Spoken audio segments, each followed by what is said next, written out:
At 19 years old, before earning a single professional paycheck, signing away $30,000 of future earnings takes less than 2 minutes. A digital signature, a checkbox agreeing to terms nobody reads, and suddenly thousands of dollars appear in a student account.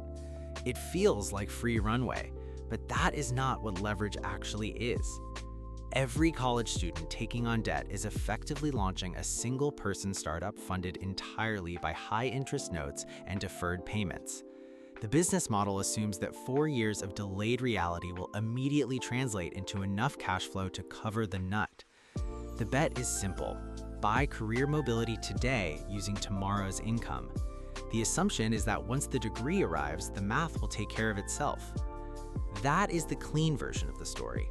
The messy part starts the moment daily life demands real liquidity. Nobody explains that debt does not wait for a career to mature. By sophomore year, the student faces a silent, constant pressure test, living on a negative cash flow balance while trying to establish a baseline credit history. The advice from every financial institution sounds reasonable on paper. Open a starter credit line, keep the balance low, build a score early. Then reality happens. Picture a cold Tuesday night outside an off-campus diner. 3 friends are inside ordering food.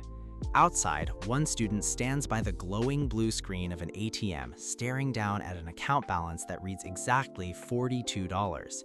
That balance has to cover groceries, bus fare, and laundry for the next 12 days. Swiping the new credit card for a $16 burger suddenly turns dinner into an 18-month structured repayment plan.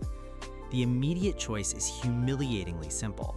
Walk into the diner and spend future money, or walk back to the dorm and eat instant noodles in silence. Most people swipe. The monthly minimum payment feels invisible until 3 different cards and 2 loan disbursements stack on top of each other. The hidden price of early debt is not just the interest rate, it's the immediate loss of psychological runway.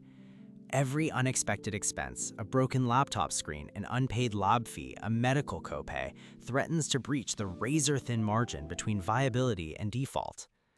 Then comes the turn. Graduation day arrives and the optimism of the bet meets the cold mechanics of a billing cycle. The 6-month grace period expires in what feels like 48 hours. The entry-level salary lands, but before a single dollar can be allocated toward an emergency fund, moving into a first apartment, or taking an ambitious career leap, $380 vanishes to service the promissory note signed at 19. The degree did its job, but the debt dictated the terms. The student cannot afford to take a lower-paying role at a promising startup or negotiate aggressively for equity.